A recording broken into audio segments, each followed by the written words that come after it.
Boa noite, graça e a paz de Jesus, amém. Abra comigo, por favor, a sua Bíblia, no livro de Mateus, no Evangelho de Mateus, capítulo 10. Nós estamos estudando já há alguns domingos a respeito de como Jesus pode se tornar o treinador da minha vida. Existe, a partir de tudo que a gente tem ouvido, o desejo de que você entre nesse treino, entre nesse treinamento, que você permita que Deus trate você, que você permita que Jesus, nessa caminhada, e com Jesus sempre é na caminhada, é sempre passo a passo. A vida cristã, ela é uma realidade que a gente se apropria dela a partir do momento que a gente entrega a nossa vida para o senhorio de Cristo. Jesus vai ser Senhor na minha vida, Ele vai ser a voz que vai chegar primeiro, Ele vai ser o primeiro a mandar nas coisas do meu coração. Ele vai ser aquele que vai determinar as minhas decisões.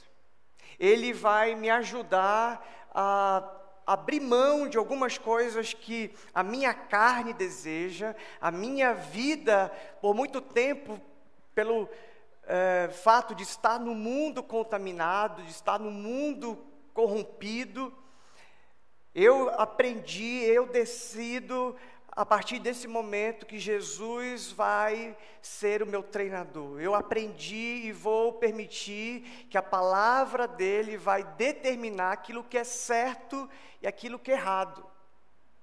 Quando Daniel, a título de introdução ainda, Daniel, o profeta Daniel e seus amigos estão na Babilônia, e existe uma influência cultural, uma demanda cultural para que eles obedeçam e possam conviver com as ordens do rei, por exemplo, de se alimentar de comidas sacrificadas, de bebida sacrificada a ídolos. Ele decide se abster disso, ele decide amar primeiro a Deus. Ele era um homem tão capacitado por Deus, que ele decidiu obedecer ali, naquele instante, a Deus, em vez de obedecer às ordens de um rei.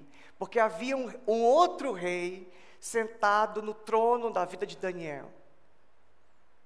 E quando nós permitimos que Jesus seja o rei da nossa vida, quando nós permitimos que Jesus seja o nosso treinador, aquele que vai nos motivar e nos encorajar para prosseguir, obedecendo ao Pai,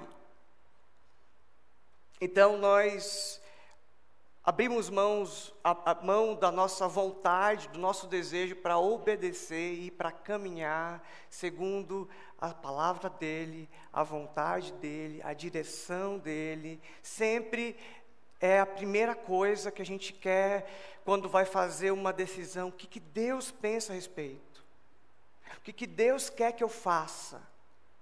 Para onde quer que eu vá, eu serei cobrado, eu serei pressionado, eu serei colocado numa parede e questionado. Olha, você mesmo que tem aí aparência de cristão, você faz coisas de cristão, será mesmo que nessa situação, será mesmo nessa necessidade que aconteceu, nessa demanda que se apresentou, você vai se comportar como um cristão, se comportar como alguém que é treinado por Cristo,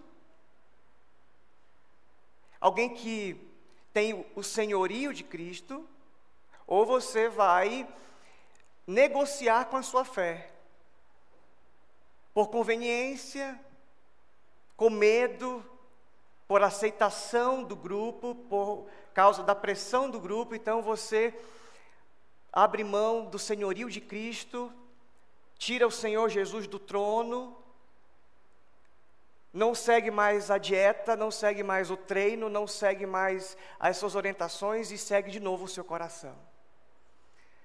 Segue de novo aquilo que os outros esperam de você.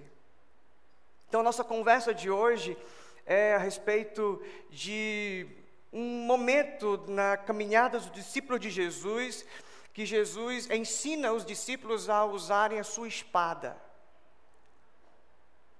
Ensina os discípulos a usarem algo que é poderoso. Jesus deu um segredo.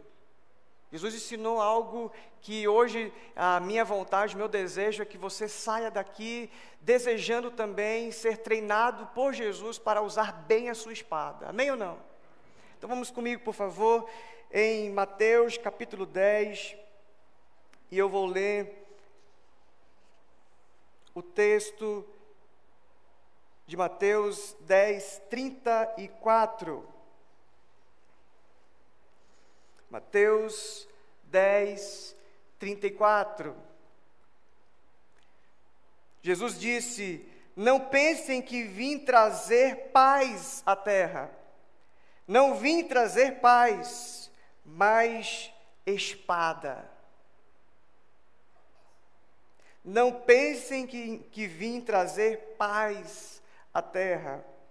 Não vim trazer paz, mas espada. Como é que eu explico esse texto, sendo que Jesus é conhecido pela palavra de Deus como aquele que é o príncipe da paz? Aquele que é o Shalom de Deus. Aquele que é a representação de um Deus que nos dá descanso.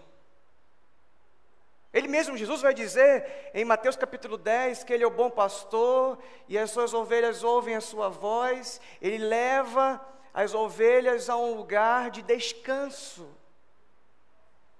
E aqui Jesus vem e diz que Ele não veio trazer paz. Será que Jesus está se contradizendo? Será que Jesus está bipolar? Ora dizendo uma coisa, ora dizendo outra, com o humor oscilando. Na verdade, queridos, aqui tem a ver com o contexto. Toda vez que você for ler a Bíblia e você pensar um texto e tirar o texto do contexto, isso vira um pretexto. Isso é uma formulazinha para você decorar aí. Texto fora do contexto é pretexto. Você pode entender qualquer coisa. A Bíblia é chamada, por exemplo, os teólogos de a mãe das heresias, porque muita gente pega da Bíblia textos selecionados e faz umas coisas aí malucas. Tem igreja que é inaugurada aí à torta e à direita, porque as pessoas têm as suas próprias conclusões de um texto pensado e gostam muito de pegar Isaías, os profetas, pegar Jeremias, pegar Oséias, e aí faz um Frankenstein, faz uma coxa de retalhos, e isso não tem parte com Deus, porque Deus não é Deus de confusão. A Bíblia não se contradiz, Jesus não se contradiz. Aqui é um contexto, então a gente vai olhar para o contexto. Então, dá uma olhadinha aí, abre mesmo a sua Bíblia. Por isso que é importante a gente trazer a Bíblia para a igreja, porque a gente olha para o cenário. Quando a gente olha para a Bíblia toda, a gente entende algumas coisas que pontualmente pode parecer contraditória. Jesus está aqui enviando os 12 discípulos. Se você for lá no primeiro versículo, chamando seus 12 discípulos, deu-lhes autoridade para expulsar espíritos imundos e curar todas as doenças e enfermidades. Estes são os nomes dos 12 apóstolos. Primeiro, Simão, chamado Pedro, e André, seu irmão, Tiago, filho de Zebedeu, João, seu irmão, Filipe e Bartolomeu, Tomé e Mateus, o publicano, Tiago, filho de Alfeu, e Tadeu, Simão, o Zelote, e Judas Iscariotes, que o traiu. Jesus enviou os 12 com as seguintes instruções: não se dirijam aos gentios, nem entrem em cidade alguma dos samaritanos. Antes, dirijam-se às ovelhas perdidas de Israel. Então Jesus está dando um foco, estamos falando bastante isso desde o início da série. Foco. Nós não vamos nos distrair com um público que a gente não sabe, um público que a gente não definiu. A gente não vai sair por aí sem público-alvo. A gente vai colocar um público-alvo. Eu estou treinando vocês.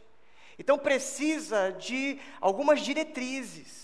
Quando a gente está ensinando uma criança, por exemplo, a gente não dá muita escolha. A gente dá uma direção, a gente está treinando. A gente dá uma ordem. Então Jesus dá uma ordem porque ele sabe que os discípulos poderiam se atrapalhar no meio do caminho. Aparecer um samaritano no meio do caminho, aí vai ter questões teológicas, se é no templo, se é no Monte Gerizim, se Jesus é o Filho de Deus mesmo, se aquilo que se falava sobre Jesus se concretiza nele, e os samaritanos não tinham a mesma fé, a mesma consistência, o mesmo histórico teológico, conhecimento que o judeu tinha. Então Jesus disse, vamos começar com os judeus. Vamos começar com um povo específico. Então Jesus envia os 12 discípulos dizendo que eles vão se dirigir às ovelhas perdidas de Israel. Verso 7. Por onde forem, preguem esta mensagem, o reino dos céus está próximo.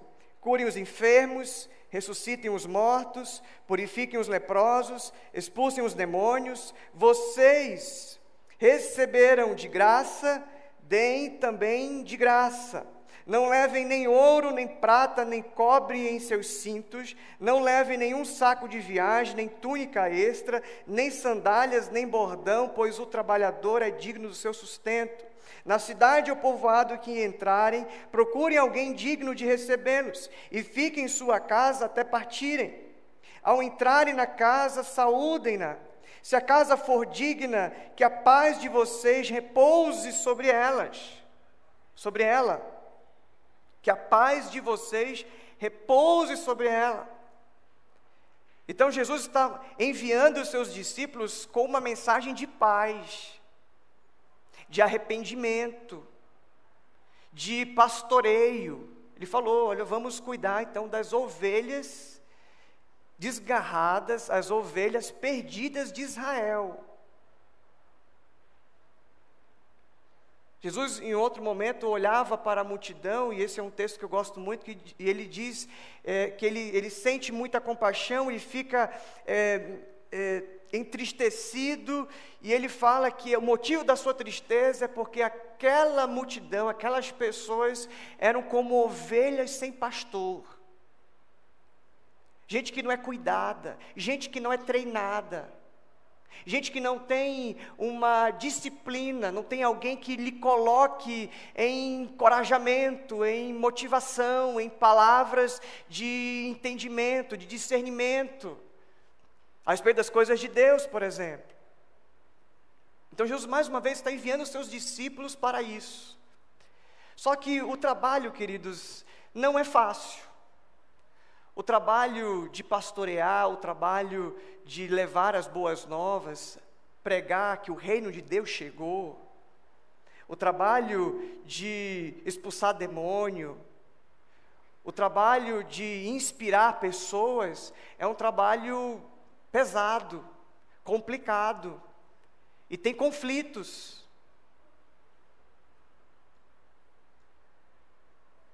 Tem um preço a ser pago. E aí lá pelas tantas, Jesus está orientando aqui, é bom, esse texto é um texto que é muito lido quando a gente vai comissionar um grupo para missões, para uma viagem missionária. A gente senta e analisa esse texto, olha só o que Jesus falou. Por exemplo, essa ideia de não levar muita coisa na bagagem, porque vocês vão aprender a depender da generosidade das pessoas que vão receber vocês. Porque geralmente em missões o que acontece é isso, a gente leva na bagagem um monte de coisa para dar para as pessoas lá. E assim as pessoas ficam na obrigação de ouvir o que temos a dizer. Nós meio que compramos as pessoas. Chegamos lá, damos pirulito, brigadeiro, pipoca e muita coisa para chamar a atenção, e no final das contas o que a gente quer mesmo é dizer, olha, mas isso aqui foi só para atrair você. O que a gente quer mesmo é que você se torne cristão. Jesus está dizendo aqui, não é assim que vai começar. Não entra nessa.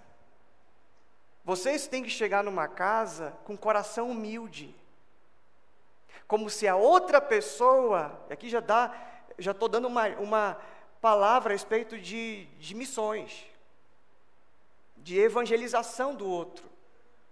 Como é que eu ganho pessoas para Cristo? Eu não chego comprando as pessoas.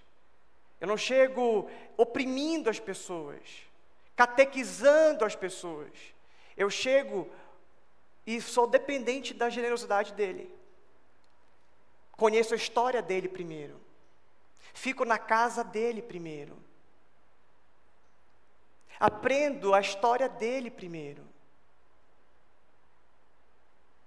Acontece muito em evangelização de rua. A pessoa chega, olha, você sabia que você é pecador? Sabia que você vai para o inferno? Sabia que e um bombardeio de verdades, um bombardeio de convicções. Eu até passo, sempre que eu vou treinar equipes para a viagem, eu passo um vídeo de um pastor que ele se encontra na praia com um jovem, ele chegou a uma metralhadora de Cristo, falando o texto bíblico, falando que você é pecador, que você vai para o inferno e tal, e no final, eu posso orar por você? Senhor, abençoa esse cara, esse jovem, e termina, falei, obrigado. E o cara segue o caminho, e a conclusão do vídeo é que o cara evangelizou um jovem que ele não perguntou o nome.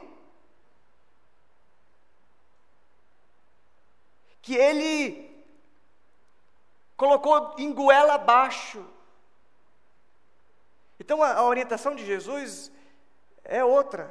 Olha, você vai depender da generosidade. As portas vão se abrir, e se abrir, glória a Deus, a paz vai reinar. Mas se não, você, obrigado, dá as costas e vai embora. Bate a poeira da sua sandália e vai embora. Diz, eu fiz a minha parte. Não é uma maldição isso não, né? Jesus não está dizendo, olha, então amaldiçoa esse pessoal aí que é rebelde, manda para o inferno direto. Não, ele está dizendo, bate a poeira dos teus pés e diz, olha, eu fiz o que eu tinha que fazer aqui. Eu fiz o meu melhor aqui. E aí Jesus então faz essas orientações. E lá no verso, olha só que interessante, o verso que a gente leu. Verso antes, 32. Pois quem me confessar diante dos homens, eu também o confessarei diante do meu Pai que está nos céus, mas aquele que me negar diante dos homens, eu também o negarei diante do meu Pai que está nos céus. Não pensem que vim trazer paz à terra, não vim trazer paz, mas espada. Pois eu vim para fazer que o homem fique contra o seu pai, a filha contra a sua mãe, a nora contra a sua sogra. Aqui é mais triste o negócio, né? A nora contra a sogra, os inimigos do homem serão os da própria família. E aqui Jesus está citando Miqueias capítulo 7, verso 6. Quem ama seu pai ou sua mãe mais do que a mim, não é digno de mim. Quem ama seu filho ou sua filha mais do que a mim, não é digno de mim. E quem não toma a sua cruz e não me segue, não é digno de mim. Quem acha a sua vida a perderá, e quem perde a sua vida por minha causa, a encontrará. Então, a ideia atrás dessa palavra de Jesus, que eu não vim trazer paz, tem a ver com casas que vão se abrir, famílias que uma pessoa vai se converter, que a esposa vai se converter, mas o marido não. Então, nessa situação, vai ter conflito naquela casa. Vai ter problemas, porque as pessoas pensam diferente, têm crenças diferentes. Um vai para um tipo de experiência religiosa e outro vai para Cristo. vai receber a palavra de que o reino de Deus chegou, agora eu tenho um outro rei. É por isso que Jesus é morto. Jesus é morto porque ele se coloca como um outro rei. Além de César, além do rei de Roma, Jesus é outro rei. Então, o que acontece é que vai ter divisão, vai ter confusão. As pessoas da mesma casa, a filha vai se converter, mas o pai não. Aqui em casa, quem determina a fé da nossa casa sou eu. E nós somos judeus, nós vamos morrer judeus. Que história é essa de trocar de confissão de fé? Seguir Jesus? Quem é esse cara? Não vai. Você só sai daqui dessa casa morta. E até hoje é assim. Em alguns países perseguidos, as pessoas, quando confessam Jesus, a casa racha. Até mesmo de forma mais sutil ou mais escrachada, não sei se você conhece alguma história, mas até pessoas da nossa convivência, quando diz que se converteu a Cristo, a família muda com essa pessoa. O trabalho, os amigos de trabalho mudam com essa pessoa. A minha mãe mesmo, quando ela confessou Jesus e disse que então serviria a Jesus, houve um racha na casa dela. A própria mãe e o pai dela não foram no casamento dela, porque minha mãe estava casando com um evangélico. E minha mãe conta essa história de que ela ligou para minha avó dizendo: olha mãe, eu queria te contar, elas moravam em cidades diferentes, eu queria te contar que eu me entreguei para Jesus, e a partir de agora eu sou cristã, mas eu sou evangélica. Minha avó do outro lado disse: eu sabia que alguma hora isso ia acontecer. E a pior notícia que você poderia me dar foi essa. Então, agora que o mundo recebe essa mensagem, essa palavra de arrependimento e de reino de Deus, já há 2000 anos. O mundo tem ouvido essa história já há um bom tempo. Mas imagina só naquela época. A mensagem estava fresquinha, saído do forno. O reino de Deus é chegado. Primeira vez que alguém ouviu isso. O reino de Deus tem um novo rei agora. O novo rei sobre nossa vida é Jesus. Então, nesse contexto, Jesus está dizendo: olha, eu vim não para trazer paz. Eu sou o príncipe da paz, e quem vem ao meu encontro vai ter paz. Mas essa paz não nos livra dos conflitos periféricos.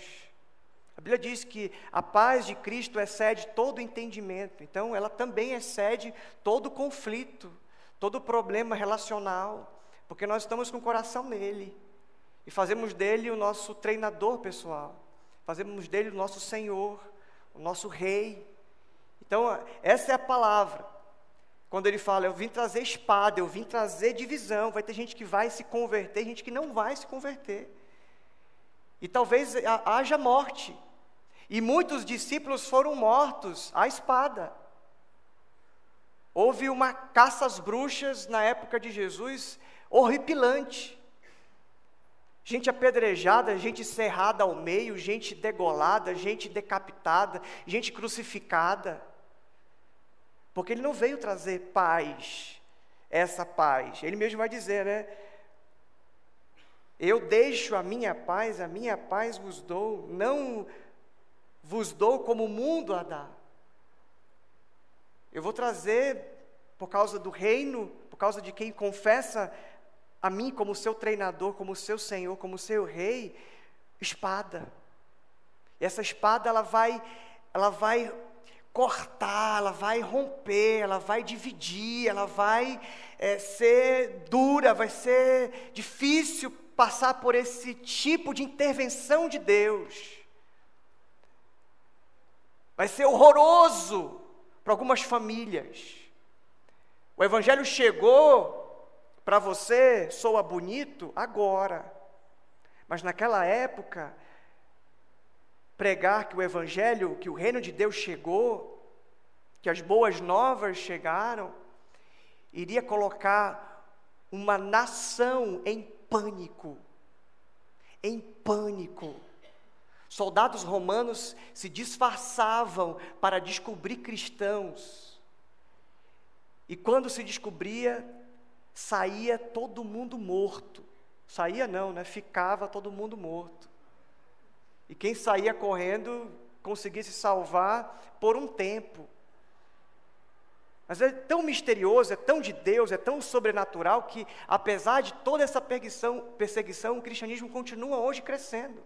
Hoje na Coreia do Sul, Coreia do Norte, melhor dizendo, é o país mais perseguido e é o país que mais cresce o cristianismo.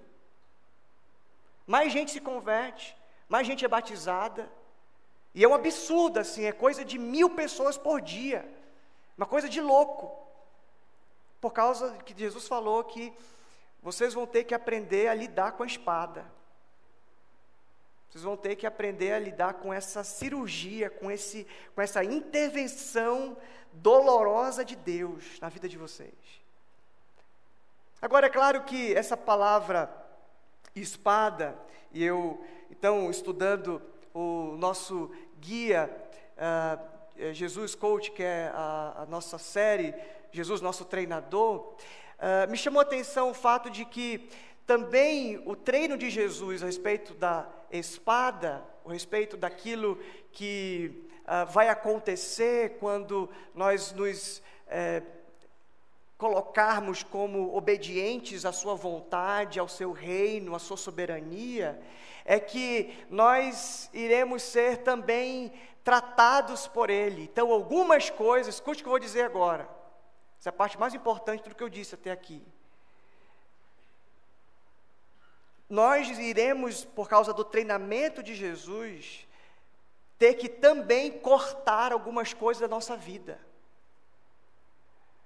Nós aprenderemos, por causa dessa espada que Ele traz sobre a nossa vida, que inicialmente é uma espada de perseguição, de opressão, mas é uma espada que, no segundo momento, é uma espada que nos ajuda, que nos leva a cortar todas as áreas da nossa vida que não combinam com Deus.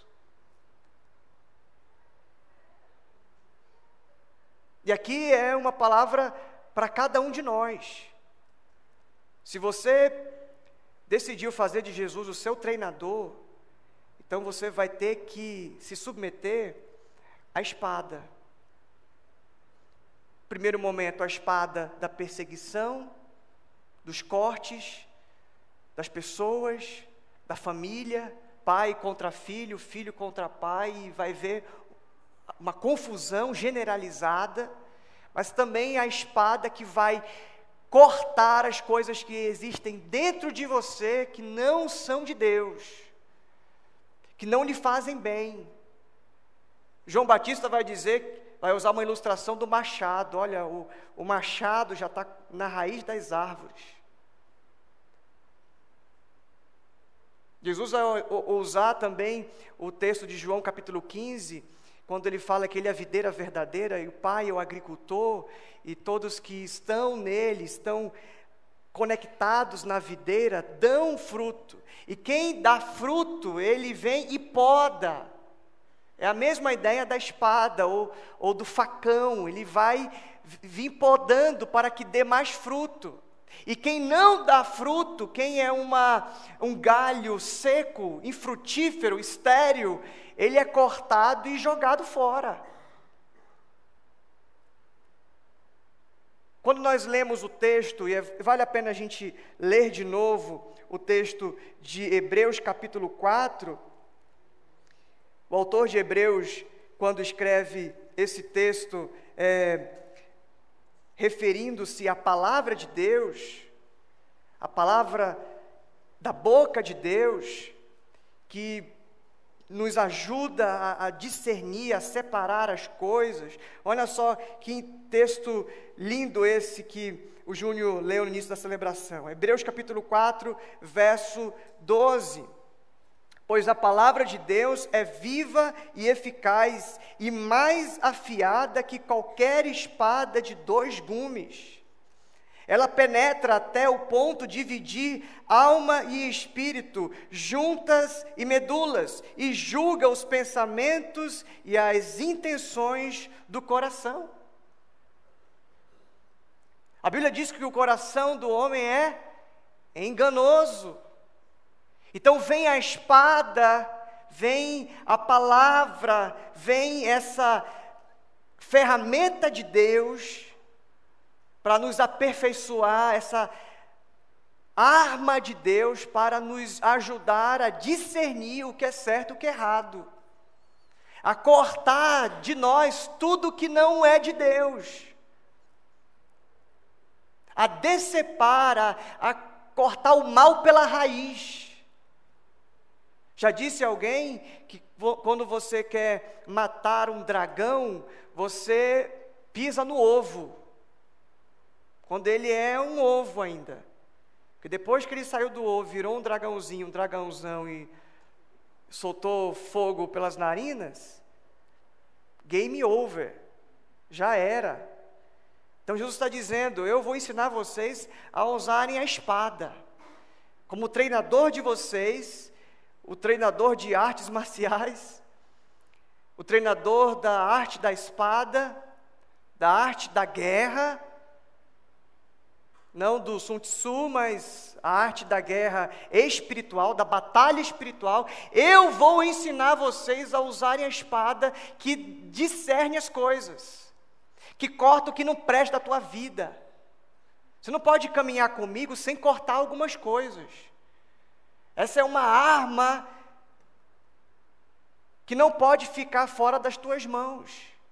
Você precisa se agarrar a essa espada. É o que Paulo vai dizer em Efésios capítulo 5. Vamos lá comigo, você conhece muito bem esse texto. Efésios capítulo 6, melhor dizendo. Efésios capítulo 6, verso 10. Efésios capítulo 6, verso 10. Finalmente, fortaleçam-se no Senhor e no seu forte poder. Vistam toda a armadura de Deus para poderem ficar firmes contra as ciladas do diabo. Pois a nossa luta não é contra seres humanos, mas contra os poderes e autoridades, contra os dominadores deste mundo de trevas, contra as forças espirituais do mal nas regiões celestiais. Por isso, vistam toda a armadura de Deus para que possam resistir no dia mau e permanecer inabaláveis. Depois de terem feito tudo, assim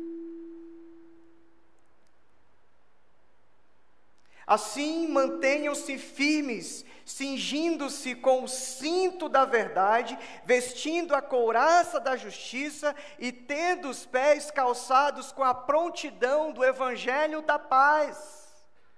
Além disso, usem o escudo da fé, com o qual vocês poderão apagar todas as setas inflamadas do maligno. Usem o capacete da salvação e a espada do Espírito, que é a palavra de Deus.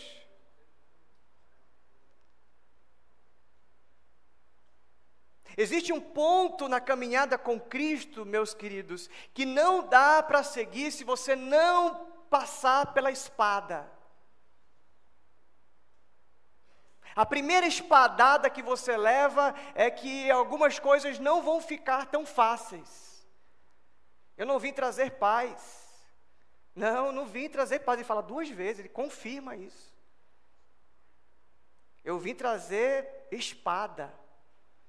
Primeira coisa que acontece a primeira espadada que acontece não vai ser conveniente. Pessoas da sua própria família vão se voltar contra você. Você vai ter que pagar um preço por ser de Cristo. Você vai ter que pagar um preço por assumir essa nova natureza, a nova vida. um novo reinado sobre a tua vida. E a segunda espadada é que essa espada, chamada Palavra de Deus, ela vai te atravessar, ela vai te definir, ela vai te debandar, ela vai tirar tudo, ela vai te cortar, ela vai te podar, ela vai tirar tudo que não presta do seu coração. Não dá para seguir, não dá para continuar, é uma questão de ordem, uma premissa para continuar a caminhada com Cristo, aprender a usar a sua espada. E essa espada começa primeiro com você. Quando nós, pastores, estudamos a palavra de Deus, queridos, primeiro ela dói em nós. E quando ela dói em nós, então nós estamos capacitados para que doa nos outros. Quando nós lemos a palavra de Deus, e muitos fazem isso, vão meditar na palavra de Deus e dizem, rapaz, que texto incrível, vou falar com o meu padrinho, vou falar com a minha sogra, vou falar com as minhas ovelhas. Eu acho que é um mal que, vou arriscar aqui, que todo pastor passa. Lê um texto, rapaz, esse texto tem que pregar na igreja. E eu já ouvi de Deus muitas vezes, não, esse texto é para você. Ah, mas Deus, é tão bonito, eu queria pregar para o pessoal, é bonito esse texto, é legal falar isso que o Senhor me falou agora. Não, é para você.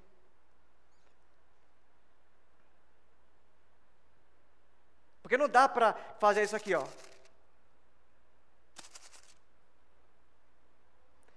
Eu tenho que fazer isso aqui, ó.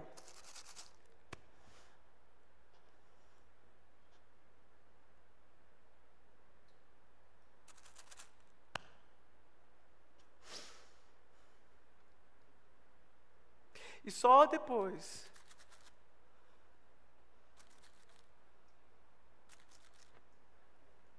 essa espada primeiro atravessa o nosso coração, para depois atravessar o coração dos outros. Não é para você achar bonito. Espada não é para achar bonito. Espada tem função. Espada tem a ver com aquilo que vai cortar. Não é um apetrecho que vai te embelezar, que vai te deixar mais bonito na frente das pessoas. Ser cristão hoje é ser bonito, é ter uma vida bonita, é não fazer nada errado.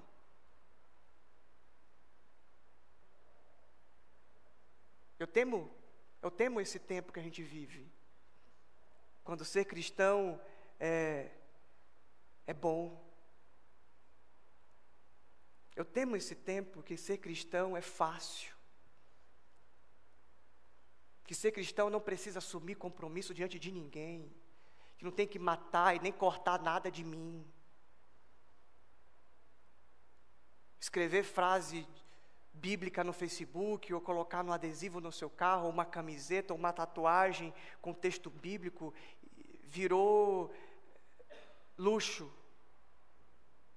É o que fazemos como evangélicos. Quando que a palavra deveria primeiro me atravessar e separar as juntas de medula, julgar as intenções do meu coração.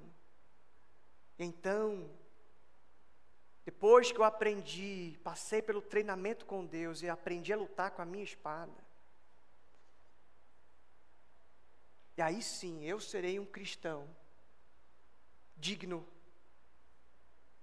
um cristão vitorioso, não um cristão mequetrefe, não um cristão meia boca, não um cristão que é pela conveniência, um cristão simpatizante de Jesus, um cristão que copia o que agrada, cola o que agrada, mas aquilo que não agrada, eu vou procurar outra igreja. Esse texto aqui, muito pesado, rasga. Vou selecionar da Bíblia, selecionar da vida cristã aquilo que me apetece, que é doce ao paladar. Não, cristão, não, queridos. Ser cristão não é viver comendo algodão doce. Ser cristão é coisa de gente grande. Ser cristão é usar uma espada que te atravessa todos os dias. Uma coisa que nos entristece muito, e eu quero dizer, eu como pastor, me entristece muito. Cristão que a gente passa 5 minutinhos, da tua igreja, você passa 5 minutinhos com a pessoa, e a pessoa não conhece Cristo. Ela conhece igreja, conhece ritual evangélico, conhece o evangeliquez, sabe se comportar no culto, mas nunca conhece e nunca conheceu a Cristo. Senhor, nós não experimentamos tantas coisas da fé, não expulsamos demônios. Jesus disse: eu nunca os conheci. Você tinha um monte de coisa que tinha cheiro de Cristo, mas não era Cristo. Você era simpatizante de Cristo, você achava bonito Cristo, mas não ao ponto de Ele te atravessar com a espada dele. Aquela espada que Josué conheceu no meio do caminho. Josué estava um tempo andando e do nada apareceu um anjo. E a Bíblia diz que era anjo com A maiúsculo, e aqui a gente já começa a entender que é a presença real de Jesus já no Antigo Testamento.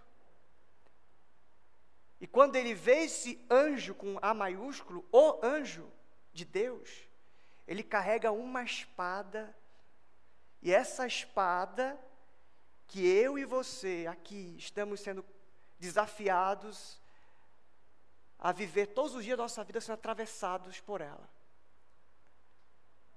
É a mesma espada. A espada da palavra. Jesus, vários momentos, foi desafiado a desistir do plano. Satanás tentou ele 3 vezes no deserto. Mateus capítulo 4. Ele disse: não, não, não. 3 espadadas. Não, porque está escrito. Não, porque está escrito. Não, porque está escrito. E Satanás foi embora. O próprio Pedro, seu discípulo, meio travesso, meio atrapalhado, meio ansioso demais, falou para Jesus: Jesus, não, você vai para a crucificação, você vai morrer. Não, Senhor, péssimo negócio para o seu marketing. Não, esse negócio de ser rei é para a gente dominar o mundo. Como é que você pensa em ser rei e ir para a cruz? Que projeto é esse? Não dá para ser. Como assim? O senhor tem que ser um rei imponente, sentar num cavalo branco, jumento. Não, Jesus, isso não vai pegar bem para o marketing, não. Não, Jesus, ir para a cruz. Jesus olha para Pedro e dá uma espadada em Pedro, assim: Pedro, sai daqui, Satanás. Não que Pedro estivesse possuído por Satanás, é um grande erro que algumas pessoas fazem, mas é que o trabalho de atrapalhar a obra de redenção da humanidade de Jesus é uma obra que se personifica alguém que é do mal,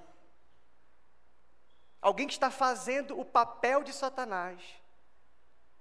E às vezes acontece isso com a gente, que é crente, igual o Pedro, que é discípulo de Jesus, está fazendo o trabalho do capeta. O capeta pensou em fazer um negócio, você já está lá fazendo a obra dele.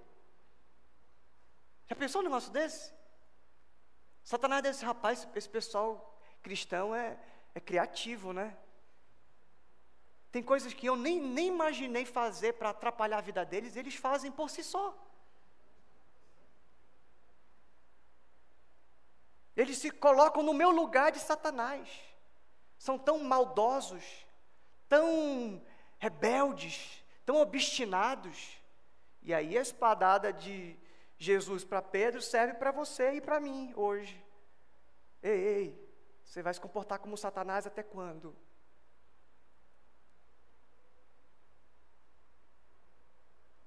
Acho interessante, falando de Pedro, que quando Jesus vai ser preso ali no jardim do Getsêmani, alguns momentos antes, Jesus fala para os discípulos: olha, vocês vamos preparar para uma viagem, levem 2 espadas. E aqui espada era para limpar o caminho, eles iam para um jardim, mata fechada, para um lugar secreto. Então a espada é para essa finalidade. A espada não era para machucar ninguém. É como, por exemplo, se você chegar num lugar que tem céu e dizer assim: ô irmãos, trouxe o isqueiro? Ô pastor, não fumo. Não, vou acender a fogueira, calma. Isqueiro não serve só para acender cigarro. Fósforo, você trouxe o fósforo? Não, não uso fósforo, Deus me livre, só o fogo do Espírito. Então a mesma coisa, Jesus pediu para eles: olha, levem, vamos fazer o seguinte, vamos levar isso, aquilo e 2 espadas. Aí o Pedrão disse assim: rapaz, é agora que a gente vai dominar tudo, é agora que Jesus vai se tornar rei, é agora que ele vai resolver a parada.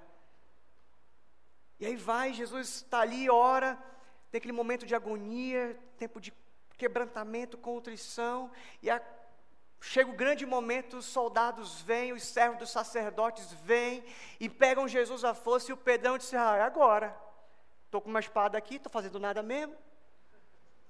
Pega a espada e decepa a orelha do soldado, do servo do sumo sacerdote. Aí Jesus disse: não, Pedro, espera só um pouquinho. Aí vai lá, cura, devolve a orelha, faz um implante, faz a devolução do órgão cortado, órgão não, né? Orelha não é órgão, né? Aquele negócio lá, aquela cartilagem, o membro? É o membro? É o membro? Estou aprendendo isso agora.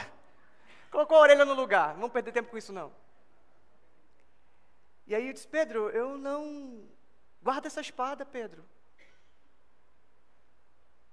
Guarda essa espada, porque quem usa a espada, pela espada morre. Aí o Pedro disse: não, eu não estou mais entendendo mais nada. O senhor, da hora que o senhor quer que ser rei, da hora que o senhor pediu para trazer as 2 espadas, aí agora que eu dou uma decepada na orelha do caboclo, agora o senhor diz para não fazer isso? Eu disse: não, mas não era para esse propósito. Ei, Pedro, a minha espada corta outras coisas. Ei, Pedro, a minha espada, ela atravessa outra natureza. Tanto é que depois dessa cena, Jesus é preso, é levado, o Pedrão fica ali de longe, e aí perguntam para Pedro: Pedro, você era um que estava... Não, eu? Não, nunca vi mais gordo. Não, você estava... Será que eu tenho irmão gêmeo? Não era eu não. Não, era você se veste como eles. Vocês têm uma aparência de piedade, vocês são simples, você está na dele. Você é de Cristo. Não. Eu fico imaginando Jesus lá de onde ele estava, Jesus dá uma piscadinha para Pedro assim, ó. Sabe aquela espada que deveria estar guardada e você usou para cortar a orelha do soldado? Pois é. Essa espada deveria agora mesmo cortar a tua vergonha de mim. Aquela espada que você usou para prejudicar as pessoas, porque quem planta violência vai colher violência. Quem usa a espada, pela espada morre. A minha espada é de outra utilidade.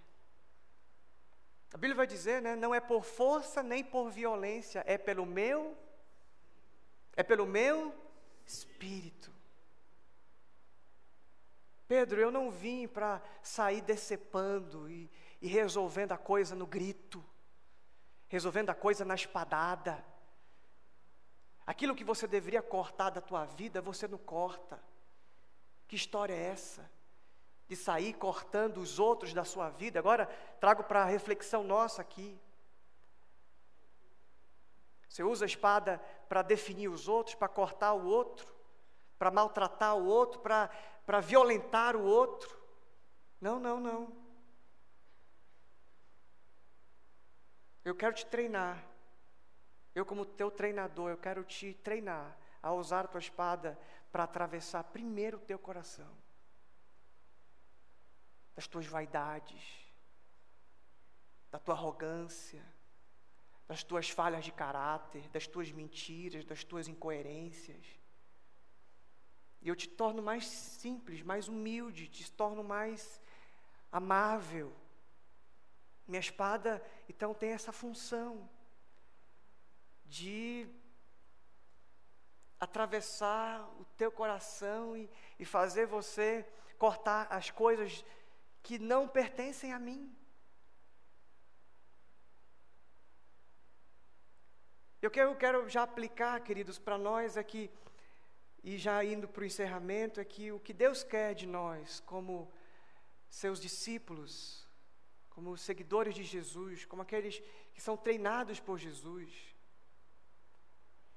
o que Deus quer de nós é que nós usemos essa espada, a palavra dEle, que é viva e eficaz e mais afiada.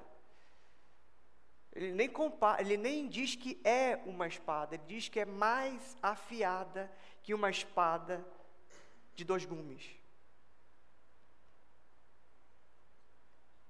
O interesse de Deus para você que está sendo treinado por Ele, você que está sendo capacitado para ser um cristão que representa Cristo, e quando chega no lugar, você anuncia com a tua boca e com a tua vida, o reino de Deus chegou. O que eu quero de vocês é que vocês sejam treinados por mim a usar bem a espada.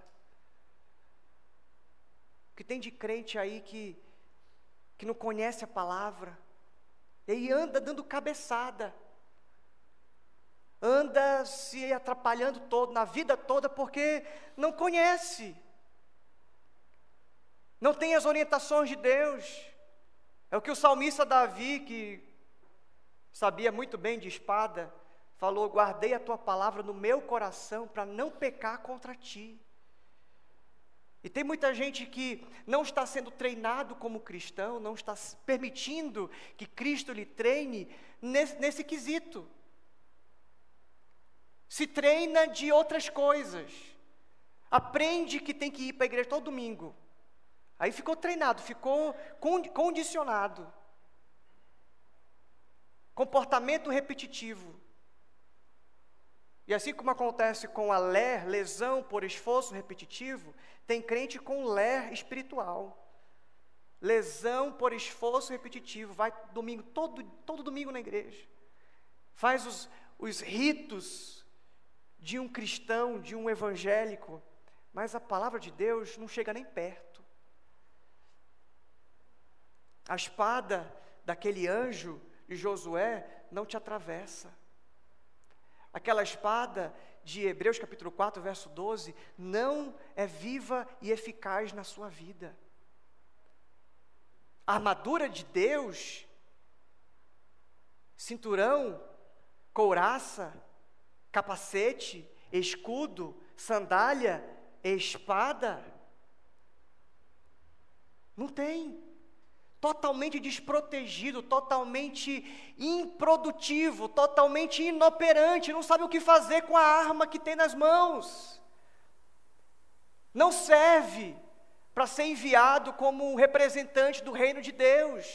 Não serve porque vai para o mundo, vai para a vida, sai desse treinamento do culto, da palavra, do desafio e só acha bonito. No final do culto você dá uma nota. O pastor hoje pregou 7,5. Fez umas graças, 8, vai para 8. A gente vive então um cristianismo do espetáculo, do picadeiro. E aí vocês me enganam que eu gosto e eu engano que vocês gostam. Não pode ser assim, meus irmãos. Eu quero falar em nome de Deus. E coisa pesada, e coisa difícil fazer isso. Eu quero falar em nome de Deus. Permita que Ele atravesse a espada dele, o teu coração.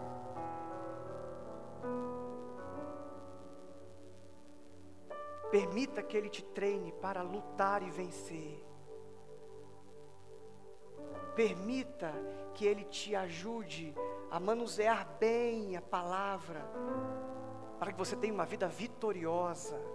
E pare de ficar se rastejando. Pare de ficar mendigando. Deus preparou uma mesa farta para você e você fica se alimentando das migalhas, dos biscoitinhos, da farofa que cai no chão. Não pode ser assim. Deus quer que você coma do bom e do melhor. Ele preparou um banquete para você. Assim como você toma café, almoço e janta e tem lanches no meio do seu trabalho, no meio da sua dieta, você tem que também se alimentar da palavra. Você tem que aprender a manusear a sua palavra. Você tem que aprender que a palavra vai te definir, vai te discernir, vai te dar sabedoria, vai te dar discernimento de coisas grandes e ocultas que você não sabe. E não sabe por quê? Porque você não quer aprender de uma vez por todas e permitir de uma vez por todas que Deus treine você, que Jesus então assuma o controle, a supremacia, o governo, o domínio, o reinado, o treino da tua vida. Eu quero que você agora fale com Deus.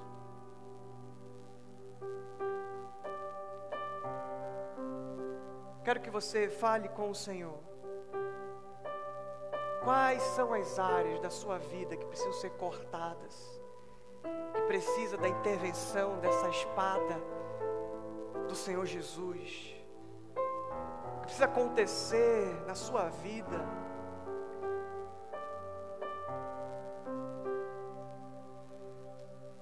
Para que você de uma vez por todas decida obedecer, decida ser treinado, ser aperfeiçoado por Ele. Você não pode passar a vida desse jeito. Você não pode passar a vida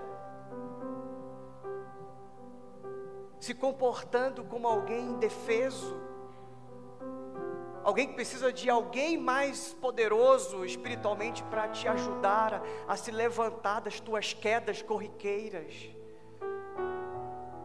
Assuma o lugar de guerreiro e guerreira de Deus.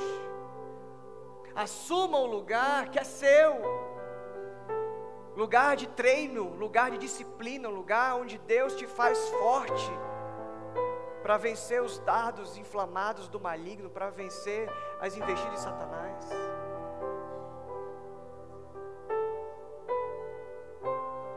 Quero perguntar, existe alguém aqui nessa noite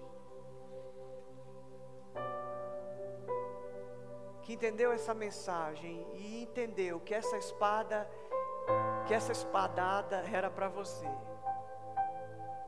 Eu quero que corajosamente você fique em pé onde você está. Essa espadada foi para você? Se sim, então levante-se. E ao se levantar, você está dizendo para Deus: Deus, eu quero ser treinado por Ti. Eu entendi que não posso mais ficar postergando o dia do treino, o dia do tratamento, o dia onde eu serei vitorioso, o dia que eu serei forte, valente, guerreiro. Deus, eu quero ser treinado por Ti, eu quero estar nessa escola que o Senhor me treina para lutar. Quero fazer uma outra pergunta. Você que está em pé, fique em pé ainda. Você que nunca entregou a sua vida para que Jesus seja o Senhor, para que Jesus tivesse a supremacia,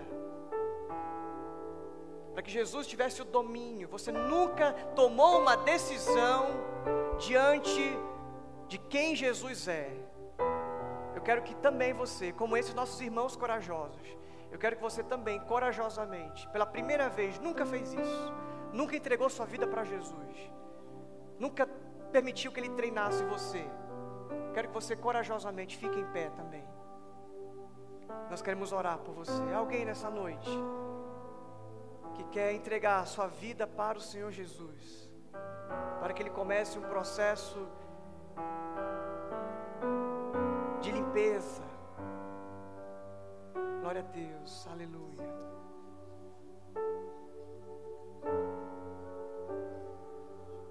Um processo de corte, porque se você está na videira, você não dá fruto, Ele corta.